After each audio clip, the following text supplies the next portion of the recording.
We are good morning students. अपन start किया था, sorry, good morning students.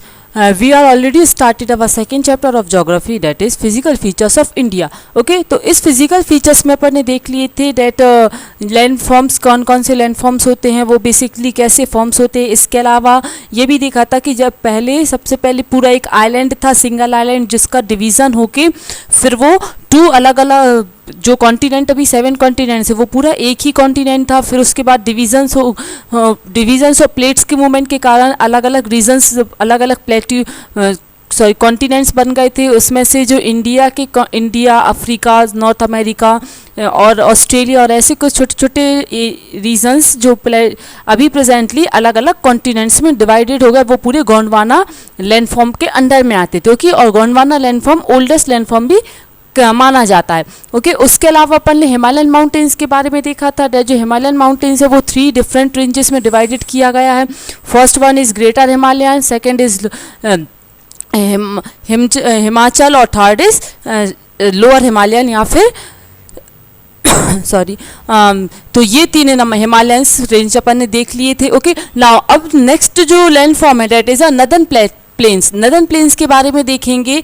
Northern planes basically India के जो हिमालयन रेंज के नीचे से जो स्टार्ट होते हैं लैंड फॉर्म, ओके, वो नदर्न प्लेन कहलाता है। या फिर ये कह सकते हैं कि जो हिमालयन माउंटेन्स है पूरा, उसका जो बेसिन, नीचे का जो पोर्शन है, ओके, उसका जो बेसिन है, वहाँ से जो लैंड फॉर्म्स बनना शुरू होते हैं। क्योंकि अपन ने देखा था डेट जो हिमालयन से रिवर्स निकलती है उसमें 3 अलग अलग प्रोसेस होती हैं। एक तो इरोजन, डिपोजिशन और ट्रांसफॉर्मेशंस। ओके, तो जो इरोजन से मतलब जो माउंटेन से स्टोन्स, रॉक्स के जो पीसेस फ्लो होते हैं वाटर के थ्रू, तो जब वो प्लेन एरियाज में आने लगते हैं धीरे धीरे, ओके, तो उनकी स्पीड स्लो होने के कारण वो एक लैंडफॉर्म बनाने लगते हैं, प्लेन्स में कन्वर्ट होने लगते हैं। ओके, तो वहीं से बनता है ये नदर्न प्लेन्स। ओके, तो नदर्न प्लेन में यहाँ पे बताया है डेट जो नदर्न प्लेन्स है बेसिकली ये नदर्न प्लेन बेसिकली फॉर्म होता है, ये जो northern plain basically major rivers से मिलके बना है। मतलब ये रिवर्स के फ्लो होने से जो लैंड फॉर्म्स बनती है उससे ये फॉर्म होता।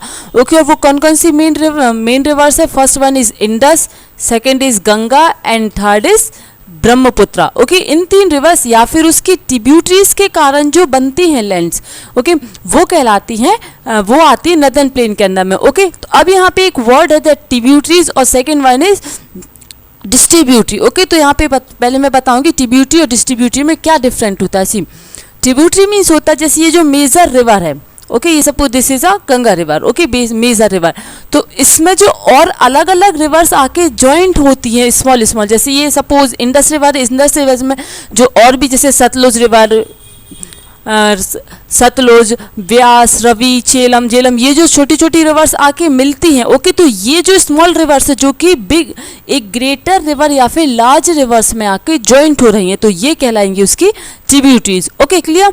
नाउ अब देखेंगे डिस्ट्रीब्यूटरीज क्या होता है। तो डिस्ट्रीब्यूटरी मतलब होता है ये जो मेन रिवर होती, जब ये मेन रिवर किसी भी रीजन से स्टोन्स के कारण या कोई हर्डल आने के कारण जब ये अलग अलग पीसेस में, अलग अलग स्ट्रीम्स में बट जाती हैं, इनकी अलग अलग धाराएं डिवाइड हो जाती हैं। ओके, तो मतलब इसका जो मेन रिवर का वाटर है ये अलग अलग पार्ट में डिस्ट्रीब्यूट हो गया, तो ये जो डिस्ट्रीब्यूट हुआ ये कहलाएंगे डिस्ट्रीब्यूटरीज।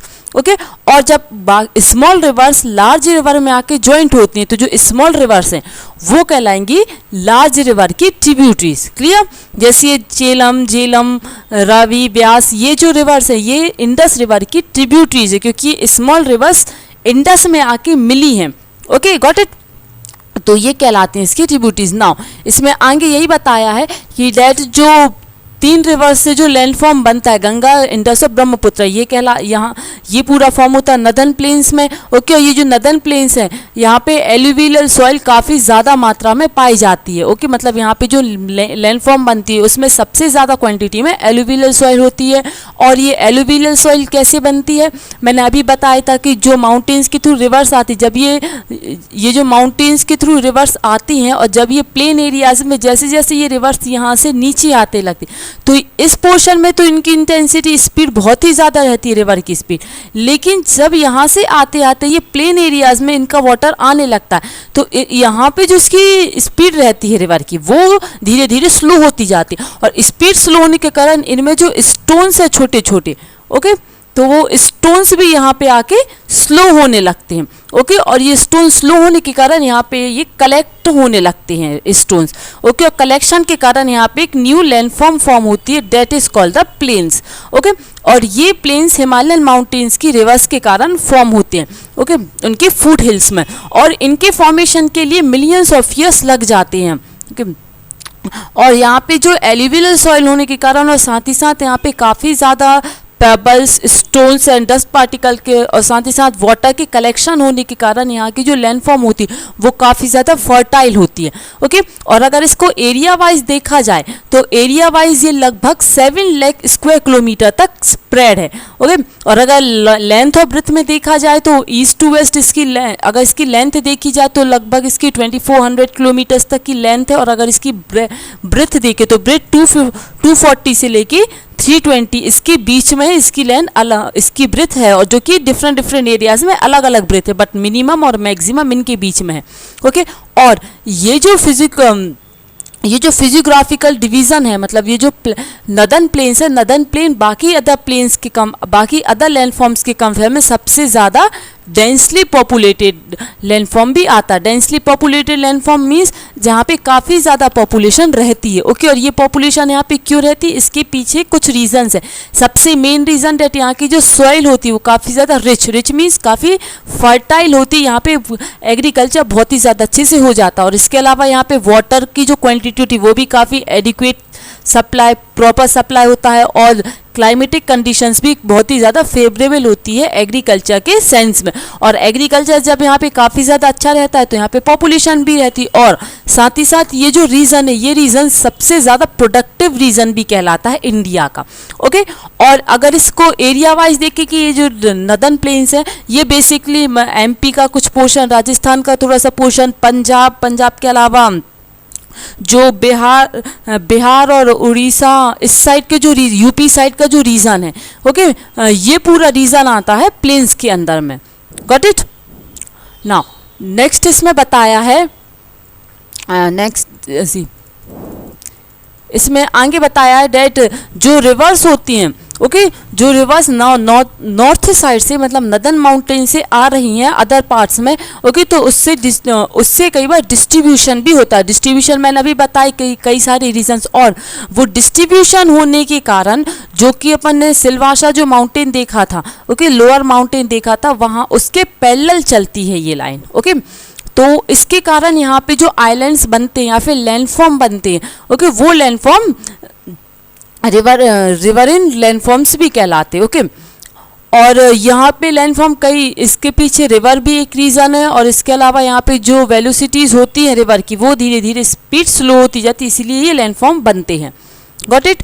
नाउ नेक्स्ट इसमें आगे बताया है डेट ये जो रिवर्स होती हैं, ओके, इस रिवर्स में कई सारे स्मॉल पार्टिकल्स होने के कारण यहाँ पे ये जो माउंटेन से जब ये रिवर प्लेन एरियाज में आती है तो यहाँ पे तो इनकी स्पीड काफ़ी फास्ट रहती है इस रिवर की। ओके, बट जब ये रिवर नीचे आने लगती धीरे धीरे, ओके, ये रिवर जब यहाँ पे फ्लो होती तो स्पीड इनकी बहुत ही फास्ट रहती है। लेकिन जब ये रिवर नीचे आती है, मतलब ये प्लेन एरियाज में आने लगती है, तो इनकी स्पीड धीरे धीरे कम होने लगती है। ओके, और जब ये स्पीड कम होगी तो स्पीड कम होने के कारण इसमें जो स्टोन्स हैं, ओके, इसमें जो स्टोन्स और बाकी अदर मटेरियल्स है वो भी यहाँ पे आके स्लो हो जाएंगे। ओके, और स्लो होने के कारण यहाँ पे ये स्टोन्स का कलेक्शन बन जाता है। ओके, और ये स्टोन्स होने के कारण ये जो रिवर आ रही हैं वो किसी ना किसी ये स्टोन से इनके सामने हर्डल होने के कारण ये रिवर्स अपने रास्ते और डिवाइडेड कर देती हैं, कई सारे रास्तों में बना देती है। This is called the distributaries. Clear? These are just opposite to the tributary. Tributary में स्मॉल रिवर बड़ी रिवर में आके मिलती है, बट डिस्ट्रीब्यूटरी में बड़ी रिवर से छोटी छोटी रिवर्स बनती हैं। ओके, नाउ नेक्स्ट बताया दैट जो नदर्न प्लेन्स है ये ब्रॉडली 3 सेक्शंस में डिवाइडेड किया गया है नदर्न प्लेन को। ओके, जो वेस्टर्न, इसमें 3 सेक्शन में डिवीजन किया गया है। जो फर्स्ट है वेस्टर्न पार्ट, ये वेस्टर्न पार्ट रिवर के ये सबसे नदर्न साइड का है। Okay, and as a Punjab plains. Okay, now और इसके अलावा ये जो पंजाब रीजन है, पंजाब प्लेन है, ये इंडस रिवर या फिर जो इसकी ट्रिब्यूटरीज है उसके कारण बनता है पंजाब, ओके। और जो यहाँ अभी प्रेजेंटली ये बेसिकली ज़्यादातर पाकिस्तान रीजन को कवर करता है, क्योंकि जो इंडस रिवर है, इंडस रिवर सबसे ज़्यादा इसका लार्ज पार्ट और ज़्यादातर रिवर का पोर्शन पंजाब में जाके फ्लो होता है, ओके। तो इसलिए ये पंजाब की सबसे मेन रिवर भी और साथ ही साथ ये वहाँ का सबसे इम्पोर्टेंट प्लेन्स भी फॉर्म होता है, ओके। और इसकी ट्रिब्यूटरीज जैसे अभी मैंने नेम बताया था, झेलम, चेलम, रवि, ब्यास एंड सतलुज, ओके। ये इसकी सबसे इम्पोर्टेंट ट्रिब्यूटरीज हैं और ये बेसिकली हिमालयन माउंटेन से ओरिजिन होती है इंडस रिवर, क्लियर। और इंडस रिवर्स इसके फॉर्मेशन के साथ साथ इसका कुछ सेक्शन जो है, ये जो सेक्शन है, ये सेक्शन दोबा के नाम से भी फेमस है, ओके। दोबा क्या होता है अब ये देखेंगे। दोबा ये 2 वर्ड से मिलके बना है, DO 2 एंड AB अब दो अब, ओके। तो दो मीन्स होता है 2, ओके। अब मीन्स वाटर, ओके, मतलब जिसमें 2 रिवर्स का वाटर मिलता है, ओके, वो कहलाता है दो अब। जैसे कि फॉर एग्जांपल जैसे ये एक रिवर है, ओके, यहाँ से भी एक रिवर आके मिल रही है, तो इसके बीच का ये जो पोर्शन है, this portion is called the Doab, clear. जैसे पंजाब जो रीजन है वहाँ पे 5 रिवर मिलती, इसीलिए उसका नाम पंजाब रखा गया है, okay, because of the joining of 5 reverse, okay. Now next इसमें बताया है डेट सेकेंड, एक तो अपन ने प्लेन देख लिया जो इंडस रिवर के कारण बनता है, ओके, पंजाब प्लेन्स। नेक्स्ट है Ganga plain, okay. Ganga plain ये 2 रिवर्स के बीच में बनता है, ये उसके नेम है घाघर एंड तेसा, ओके, तेस्ता। ये 2 रिवर्स के, ये जो 2 प्लेन्स सॉरी पंजाब जो गंगा प्लेन्स है, ये इन दोनों रिवर्स के फॉर्मेशन से बनता है, ओके। और इसका एरिया अगर देखें तो जो नदर्न इंडियन से, नदर्न इंडिया का जैसे हरियाणा, दिल्ली, उत्तर प्रदेश, बिहार और झारखंड का कुछ पोर्शन, ओके, और even including the West Bengal, ये जो रीजन बनता है, ओके, ये रीजन आता है गंगा प्लेन्स के अंदर में, क्योंकि ये गंगा रिवर्स या उसकी ट्रिब्यूटरीज के कारण फॉर्म होता है, ओके। और जो आसाम रीजन है, ओके, आसाम रीजन जो इसके आसपास का रीजन है वो फॉर्म होता है ब्रह्मपुत्र रिवर के कारण, डेट्स वाई उस रीजन को ब्रह्मपुत्र प्लेन बोलते हैं, ओके। ना यहाँ पे बताया कि जो नदर्न प्लेन्स है वो जनरली फ्लैट लैंड्स है, और मतलब कई लोग बोलते हैं कि नदर्न प्लेन्स जो है वो फ्लैट लैंड और यहाँ पे ज़्यादा रिलीफ्स के ज़्यादा वेरिएशंस नहीं है, लेकिन ये गलत है, ओके। गंगा प्लेन, ये जो प्लेन्स है नदर्न प्लेन्स, उसमें भी कई सारे रिलीफ फीचर्स देखने को मिलते हैं, और उन्हीं रिलीफ फीचर्स में जो वेरिएशंस मिलती है उसके अकॉर्डिंग गंगा प्लेन्स को भी अलग अलग 4 पार्ट्स में डिवाइडेड किया, सॉरी गंगा प्लेन नहीं, नदर्न प्लेन्स को 4 रीजन्स में डिवाइडेड किया गया, ओके। एंड जो रिवर्स जब डिसेंटिंग होता है, उनका मतलब ये जब फ्लैट एरियाज में आने लगते हैं, और फ्लैट एरियाज में आने के कारण जो पेबल्स हैं, ओके, स्टोन, छोटे छोटे स्टोन पीसेज हैं, वो एक जगह आके डिपॉजिट होने लगते हैं, ओके। और इससे लगभग 8 to 16 किलोमीटर्स का एक पैरेलल लाइन बनती है, जो एक लैंड फॉर्म बनती है, जो कि शिवालिक से पैरेलल बनती है, और उसी को कहते हैं भाबर, ओके। और वही रीजन कहलाता है बाबर। बाबर मीन्स, एक बार और मैं बता रही हूँ, जो शिवालिक माउंटेन्स है, ओके, उसी माउंटेन से ये जो प्लेन एक लैंडफॉर्म बनता है, पैरेलल लैंडफॉर्म बनता है, और इस पैरेलल लैंडफॉर्म का बनने का सबसे मेन रीजन है decreasing in the speed of a river, okay. और स्पीड कम होने से पेबल्स इन रीजन्स में पेबल कलेक्ट हो जाते हैं, okay, and this region is called the Bhabar, got it. Now next बताया है डेट, और यहाँ पे जो रिवर्स होती है वो ऑलमोस्ट डिसअपियर हो जाती हैं। डिसअपियर होने का रीज़न ये, देखो यहाँ पे जब छोटे छोटे स्टोन्स का कलेक्शन हो जाता है, ओके, जब ये छोटे छोटे स्टोन्स कलेक्ट हो जाते हैं, तो जब यहाँ पे रिवर आती है तो रिवर का वाटर, देखो देखा होगा ये जो स्टोन्स कलेक्ट होते हैं इसमें थोड़ा थोड़ा सा गैप रहता है, हल्का बहुत, ओके। तो यहाँ से वाटर इजीली फ्लो हो जाता है इनके बीच में से, ओके। तो यही होता है, तो रिवर इनके नीचे से फ्लो हो जाता है, रिवर की जो रिवर है उसके पानी वो इन स्टोन्स के नीचे से जाता है, और नीचे से जाने के कारण यहाँ की जो रिवर है वो डिसअपियर हो जाती है, मतलब वाटर यहाँ पे दिखाई नहीं देता, क्योंकि वो रिवर के नीचे से फ्लो होता है, ओके। और ये आगे जाके इसकी जो स्ट्रीट्स है वो वापस से रिमर्ज हो जाती, फिर से मिल जाती है, ओके। और एक वेट टाइप का एरिया बनाती, वेट मतलब थोड़ा सा उसमें मिट्टी दलदल टाइप का एरिया बन जाता है, ओके। कहाँ पे? बाबर बेल्ट्स के आगे, ओके, बाबर बेल्ट के आगे ये जो एरिया दलदल टाइप का एरिया या फिर गीली मिट्टी और पानी का जो मिक्सचर बनता है, ओके, वो एरिया कहलाता है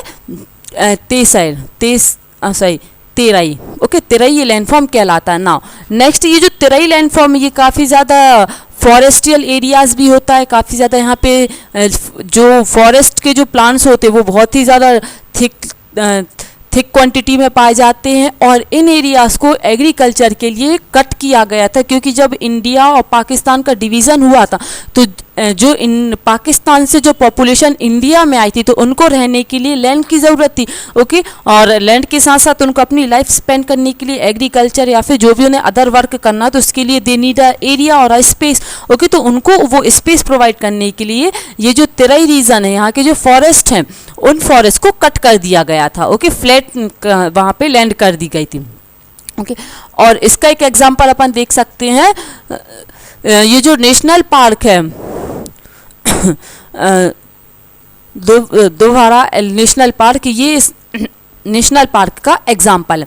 नाउ इसमें आगे बताया है कि जो नदर्न प्लेन्स का जो लार्जेस्ट पार्ट है, ओके, जो मेजर पार्ट है वो ओल्डर एलुवियल सॉइल से मिलके बना, मतलब जो ओल्डर एलुवियल सॉइल है वो काफ़ी ओल्डर एलुवियल सॉइल कहलाती, एंड दे इज लाइज, और यहाँ पे कुछ ऐसा एरिया है जो कि फ्लड प्लेन सी, मतलब वहाँ पे 2-3 ईयर्स में फ्लड आने के चांसेस होते हैं, ओके, तो फ्लड रीजन होने के कारण ये जो रीजन है ये रीजन कहलाता है बांगा रीजन, ओके, क्लियर, बांगा रीजन कहलाता, ओके। और इसके आगे देखेंगे डेट यहाँ की जो सॉइल है ये काफ़ी ज़्यादा, यहाँ पे कैल्शियम का काफ़ी ज़्यादा डिपोजिशंस होता है, और ये जो डिपोजिशंस होने के कारण ये जो रीजन है, ओके, जहाँ पे ये कैल्शियम का काफ़ी डिपोजिशन होता है वो रीजन कहलाता है कंकर रीजन, ओके, कंकर रीजन वो कहलाता है। देखो अब यहाँ पे जो अपन ने नेम देखे हैं उसको अपन एक बार समझेंगे कहाँ पे कौन सा रीजन है। सी जैसे ये माउंटेन है, ओके, ये हिमालयन माउंटेन है, हिमालयन माउंटेन से जो लैंड्स बनती हैं, ओके, वेट, जो नॉर्मल लैंड फॉर्म अपन देखेंगे, ये जो नॉर्मल लैंड फॉर्म है, ओके, ये कहलाएगा हिमालयन माउंटेन रीजन, ओके। इसके आगे थोड़ा सा आएगा बाबर रीजन, बाबर रीजन के बाद जो स्मॉल स्मॉल पीसेस बनते हैं यहाँ पे स्टोन्स बहुत ज़्यादा होते हैं, ओके, स्टोन्स काफ़ी ज़्यादा होते हैं। स्टोन्स होने के बाद यहाँ पे जो दलदली एरिया आता है थोड़ा सा, ओके, ये रीजन कहलाता है Terai region, clear. Now Terai region के बाद यहाँ पे नेक्स्ट जो लैंड फॉर्म बनता है बांगा लैंडफॉर्म, ये लैंडफॉर्म लगभग तेराई रीजन के बाद जो लैंडफॉर्म कहलाता है ये कहलाता है बांगा रीजन, और इसके बीच में जो एरिया होता है एक छोटा छोटा रिवर वैली टाइप की होती है, ओके। इस रिवर वैली में एवरी 2-3 ईयर्स में काफ़ी ज़्यादा फ्लड आने के चांसेस रहते हैं, ओके, और यही रीजन कहलाता है कंकर रीजन, गॉट इट, ओके। तो ये इसका मेनली लैंडफॉर्म है जो कि शिवालिक जो रिवर है उसके लगभग पैरेलल चलते हैं ये लैंडफॉर्म, नाउ ये हो गया अपना। और यहाँ पे ये जो रीजन है ये काफ़ी ज़्यादा फर्टाइल रीजन्स भी होता है, यहाँ पे एग्रीकल्चर बहुत ही ज़्यादा अच्छा होता है, और सबसे ज़्यादा ये डेंसली पॉपुलेटेड एरिया के अंडर में भी आते हैं northern plains, okay. Now next अब जो लैंड फॉर्म देखेंगे वो है peninsula plateau, okay. Peninsula plateau को टेबल लैंड भी बोलते हैं, टेबल लैंड को क्योंकि प्लेट्यू एक ऐसा रीजन है जो प्लेन से थोड़ा सा ऊंचा रहता है बट माउंटेन से थोड़ा सा नीचे, just like a table. See suppose ये प्लेन एरियाज में, ओके, तो इसमें ये जो एरिया बनता है, ओके, ये टेबल टाइप का लैंड फॉर्म बनता है, ये कहलाता है प्लेट्यू रीजन्स, ओके। इसीलिए इसको टेबल लैंड भी बोला जाता है, ओके, जिसमें igneous rock and metamorphic rock का काफ़ी ज़्यादा कंपोजिशन होता है, और ये जो गोंडवाना जो रीजन था, ओके, गोंडवाना लैंड जो अपन स्टार्टिंग में देखा था, सबसे पहले जो कॉमन आइलैंड था उस आइलैंड के जो पीसेस हुए तो उसका जो नीचे का पोर्शन था वो गोंडवाना रीजन के अंडर में आता, ओके। तो गोंडवाना आइलैंड में ये ज़्यादातर प्लेट्यूज फॉर्म होते हैं, एंड ये सबसे ओल्डेस्ट लैंड फॉर्म भी माना जाता है, ओके। और ये जो प्लेट्यूज होते, प्लेट्यूज थोड़ा सा ब्रॉड शेडो वैलीज होते हैं और just like little bit hills की तरह होते हैं, ओके। एंड प्लेट्यूज को भी यहाँ पे 2 रीजन्स में टू पार्ट्स में डिवाइडेड किया गया है पेनिनसुला प्लेट्यूज को भी, ओके। नाउ फर्स्ट यहाँ पे बताया central highland, okay, and second is Deccan plateau, okay. तो सेंट्रल हाईलैंड और डेक्कन प्लेट्यू यहाँ पे देखेंगे मैप के थ्रू पहले एक बार, सी ये जो आइलैंड्स है, सॉरी प्लेट्यूज है, प्लेट्यूज ये जो हिमालयन सॉरी इंडिया के जो मिडिल, लगभग मिडिल में जो नर्मदा रिवर निकली है बीच से, ओके, नर्मदा रिवर्स के जो ऊपर का नदन पार्ट है ये आता है सेंट्रल हाईलैंड के अंदर में, और जो नीचे का पार्ट है ये आता है डेक्कन प्लेट्यू के। ओके, सो सी हियर ये जो लगभग रीजन है, ये रीजन, ओके, ये रीजन कहलाता है सेंट्रल हाईलैंड, और इसके बाद का जो रीजन बचता है ये यहाँ से लेके पूरा इंडिया के नीचे साउथ तक, ओके, ये कहलाता है Deccan plateau. Clear? Now see proper अगर मैप में देखें तो ये यहाँ से जो ये रीजन बनता है, सी अगेन ये है सेंट्रल हाईलैंड और ये है पूरा Deccan plateau. Clear? Okay, now इसमें आगे बताया है डेट ये जो प्लेट्यूज होते हैं, now the part of a peninsula plateaus lies in वही अभी बताया कि नदन प्लेट्यू के ऊपर का जो पोर्शन है, ओके, सो नर्मदा रिवर के जो नॉर्थ का मतलब नर्मदा रिवर के ऊपर का जो पोर्शन है वो काफ़ी ज़्यादा एरिया कवर करता है, जैसे मालवा प्लेट्यू, ओके, इसके अलावा जो विंध्या रेंज है, ओके, वो भी इसके अंडर में आता है। ये सब सेंट्रल प्लेट्यूज के सेंट्रल हाईलैंड के अंडर में, ओके, ऑन द औसान Aravalli on the northern north west, जो नॉर्थ वेस्ट पोर्शन है वहाँ पे अरावली रेंज है। ओके, जो मैप अभी दिखाया था उस मैप में जो मैंने बाउंड्रीज ड्रॉ की थी उस बाउंड्रीज के रिवर्स को ध्यान से देखना, ओके, लैंड फॉर्म्स को या फिर रेंजेस को, so you can easy to understand it. Okay, next इसके अलावा यहाँ की जो लैंड्स होती है कुछ जो यहाँ का सैंडी और रॉकी एरियाज है राजस्थान का, वो भी इसी प्लेट्यू के अंदर में आता है। ओके, और the flow of a river, और इस रीजन की सबसे मेन रिवर कौन कौन सी है? झेलम, सिंध, बेतवा और कैन। ओके, ये यहाँ की सबसे इंपॉर्टेंट रिवर है सेंट्रल हाईलैंड की। ओके, और इसके अलावा यहाँ पे बताया कि जिसका ईस्टर्न एक्सटेंट है, मतलब जो ईस्टर्न साइड का एक्सटेंट है वो यहाँ पे सब वहाँ का जो लैंड है वो सबसे ज़्यादा जो प्लेन्स बनता है वो बुंदेलखंड और बघेलखंड के नाम से काफ़ी ज़्यादा फेमस है। और छोटा नागपुर जो प्लेट्यू है, ओके, वो भी इसी के अंदर में आता है जो कि दामोदर रिवर से बनता है। ओके, ये सब पूरा हो गया ईस्टर्न सेंट्रल हाईलैंड। और सेंट्रल हाईलैंड के बाद यहाँ पे बताया है डेट जो इसकी ना जो नेक्स्ट है डेक्कन प्लेट्यू। ओके, तो डेक्कन प्लेट्यू जो अपन ने देखा था नीचे जो इस पोर्शन में लगभग ये फॉर्म हो रहा था। ओके, तो डेक्कन प्लेट्यू का शेप आप देखें तो लगभग ट्रायंगुलर शेप का ये फॉर्म होता है जो कि नर्मदा रिवर के साउथ से स्टार्ट होता है। ओके, नाउ इसमें ये जो सतपुरा रेंज है ये सबसे इंपॉर्टेंट कहलाती है। सतपुरा रेंज के अलावा यहाँ पे जो महादेव का काईमुरी हिल्स, ये हिल्स इसी के अंदर में आती है। नाउ माइकल रेंज इस फॉर्म, इसका ये ईस्टर्न एक्सटेंट कहलाता है। देन इसके बाद यहाँ पे जो डेक्कन प्लेट्यू के वेस्टर्न जो पार्ट्स है वो काफ़ी ज़्यादा स्लोपी और ये वेस्ट हायर है, मीन्स जो सॉरी फिर से रिपीट कर रही हूँ मैं, Deccan plateau is higher in the west and slopy gently है ना ईस्टवर्ड, मतलब ये वेस्टर्न पार्ट में इसका हाई हो, जैसे जैसे वो ईस्ट में जाता है उसकी हाइट कम होने लगती। सी आई विल शो यू, जैसे ये है। ओके, तो ये वेस्टर्न पार्ट में ये हाई है एस, और जैसे जैसे ईस्ट में आता है इसकी हाइट छोटी होने लगती है। ओके, यहाँ का ये डेक्कन प्लेट्यू का ऐसा फॉर्मेशन होता है।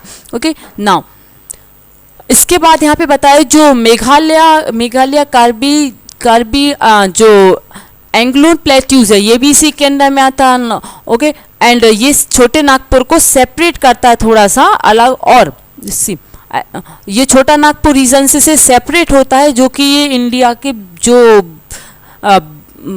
इंडिया के बाद जो छोटा सा पोर्शन बचता है वेस्ट बंगाल के और उस साइड को जो मेघालय, मणिपुर, इन रीजन्स में जो रिवर्स 3 हिल्स होती हैं उन हिल को ये कवर करता। वो हिल्स का नेम है गारो, खासी एंड जैनिती। ओके, ये रिवर्स हैं। She I will show you in a map कौन कौन सी वो हिल्स हैं। सी ये this portion is also comes under the Deccan plateau. Clear, जो कि ये छोटा नागपुर प्लेट्यू से यहाँ पे थोड़ा सा सेपरेट हो जाती हैं। Got clear? ओके, तो this that 3 hills are also comes under the Deccan plateau. Okay, now इसमें आगे बताया है दैट जो वेस्टर्न घाट और ईस्टर्न घाट है इस माउंटेन्स के, ओके, इस रेंज के अंदर में जो वेस्टर्न घाट है ईस्टर्न घाट है वो काफ़ी ज़्यादा मतलब इसकी एजेस बनाती है, डेक्कन प्लेट्यू की एजेस, और वेस्टर्न घाट वेस्टर्न कोस्टल से पैरेलल है और ईस्टर्न घाट ईस्टर्न कोस्टल से पैरेलल है, ओके। नेक्स्ट यहाँ पे बताया जो वेस्टर्न घाट है वो हायर है as compare to the Eastern Ghat, region मैंने अभी फॉर्म करके बताया था। और इसकी अगर एवरेज हाइट देखें, ओके, तो एलिवेशंस देखें तो 900 to 1600 तक इसका एलिवेशन है, और अगर ईस्टर्न साइड देखें तो ये लगभग डिक्रीज होते होते 600 मीटर्स तक में आ जाता है, ओके। और ईस्टर्न घाट में जो महानदी वैलीज हैं, महानदी वैली कवर करता है इस रीजन को, महानदी वैली से लेके नीलगिरी हिल्स, जो नीलगिरी वैलीज है यहाँ का पूरा कवर करता है, ओके, वेस्टर्न घाट। और ईस्टर्न घाट भी अगर अपन देख रहा है तो बे ऑफ बंगाल के नीचे से ईस्टर्न घाट शुरू होता है, ओके, और ये पूरा नीचे साउथ तक जाता है। और वेस्टर्न घाट काफ़ी ज़्यादा रेनी एरियाज भी कहलाता है, यहाँ पे विंड भी मतलब रेनी विंड्स ब्लो होती हैं और स्लोपी एंड विस्टा, और इसको अलग अलग एरिया में अलग अलग नेम्स से बुलाया गया, मतलब इसका जैसे मध्य प्रदेश मुंबई से लेके गोवा तक के रीजन्स का नेम अलग है, गोवा से लेके केरल तक का अलग है, और केरल से लेके सबसे साउथ तक का मालवा प्रांत कहलाता है, ओके। अलग अलग रीजन्स में इसके नेम है। और यहाँ की अगर अपन हिल्स देखें, इंपॉर्टेंट पीक्स देखें तो अनीमुडा, ओके, अनीमुडी इसकी एवरेज हाइट 1695 मीटर्स है, और दोबा बीट्स की 1637 मीटर्स इसकी हीट है। और इसके अलावा महेंद्रगिरी की 1501 मीटर, ये सबसे इम्पोर्टेंट पीक्स हैं, ओके, ईस्टर्न घाट्स की। नेक्स्ट यहाँ पे बताया डेट इसमें कई हिली स्टेशंस भी, जैसे ऊटी वगैरह जो हिली स्टेशंस है वो भी इसी घाट के अंदर में आते हैं, मतलब ये डेक्कन प्लेट्यू के अंडर में ही आते हैं, ओके, और डेक्कन प्लेट्यू के ईस्टर्न घाट के अंदर में। और जो डेक्कन प्लेट्यू यहाँ पे जैसे अपन ने प्लेन्स नदर्न प्लेन में देखा था एलुवियल सॉइल होती है, ऐसे यहाँ पे ब्लैक सॉइल काफ़ी ज़्यादा पाई जाती है। ब्लैक सॉइल क्यों होती है? क्योंकि यहाँ पे वॉल्केनिक एक्टिविटीज़ के होने के चांसेस होते हैं, वोल्केनो इरप्शन होने के कारण यहाँ पे इग्नियस रॉक बनती है, और इग्नियस रॉक के कारण यहाँ पे ब्लैक सॉइल काफ़ी ज़्यादा क्वान्टिटी में पाई जाती है, ओके। और इसके अलावा यहाँ पे जो अरावली हिल्स है वो इसके वेस्टर्न पार्ट में होती है, और नदर्न पार्ट में ये मर्जेंस होके देन ये पेनिनसुला प्लेट्यूज फॉर्म करती है, ओके। एंड इसका एक्सटेंट गुजरात टू दिल्ली तक भी ये पूरा एक्सटेंट इसका कहलाता है, ओके। नाउ अब नेक्स्ट इसमें देखेंगे अपन इंडियन डेजर्ट, ओके। तो इंडियन डेजर्ट जो है ये वेस्टर्न मर्जेंस, ये अरावली रेंज से अरावली जो हिल्स है इसके आसपास का जो रीजन है वो डेजर्ट एरियाज के, इंडियन डेजर्ट एरियाज के अंदर में आता है, जो कि काफ़ी सैंडी प्लेन्स है, ओके। डेजर्ट मीन समझ में ही आता सैंड्स, ओके। यहाँ पे सैंड ड्यूल्स काफ़ी ज़्यादा हैं, और इसमें अगर यहाँ पे जो रेनफॉल वो भी काफ़ी ज़्यादा लो होती है through out the year, okay. तो लगभग 150 मिलीमीटर इसकी एवरेज रेनफॉल है, ओके। और यहाँ पे जो रेनफॉल क्लाइमेट भी वो काफ़ी ज़्यादा ऐसा प्रॉपर नहीं होता, इतना वेजिटेशन के लिए इतना सपोर्टिव या फेवरेबल नहीं है कि यहाँ पे वेजिटेशन हो पाए, ओके। और यहाँ पे जो लूनी हिल है, लूनी रिवर, ये इस रीजन डेजर्ट रीजन की सबसे इम्पोर्टेंट और लार्जेस्ट रिवर मानी जाती है, लूनी रिवर, ओके। इसके अलावा यहाँ पे लॉन्गेस्ट ड्यूल्स भी पाए जाते हैं देखने को, और ये इंडो पाकिस्तान जो रीजन्स हैं, ओके, मतलब पंजाब और राजस्थान का जो रीजन्स है जहाँ पे जो अब इसका ज़्यादातर पोर्शन पाकिस्तान में अब पाकिस्तान में इंक्लूडेड है, ओके। ये इंडियन डेजर्ट का काफ़ी इंपॉर्टेंट पोर्शन है, क्लियर ना। नेक्स्ट यहाँ पे बताया है इन द कोस्टल प्लेन्स में ये कोस्टल प्लेन्स, और इसके बाद जो इंडियन आइलैंड बचा इसका स्टडी नेक्स्ट वीडियो में करेंगे। सो इस सेशन के लिए इतना ही काफ़ी है, और इसको डीपली प्रॉपर स्टडी करने के पहले आप एक बार चैप्टर को प्रॉपर रीड कीजिए, ताकि आपको ये वीडियो और भी ज़्यादा अंडरस्टैंड हो, okay. So thank you for today.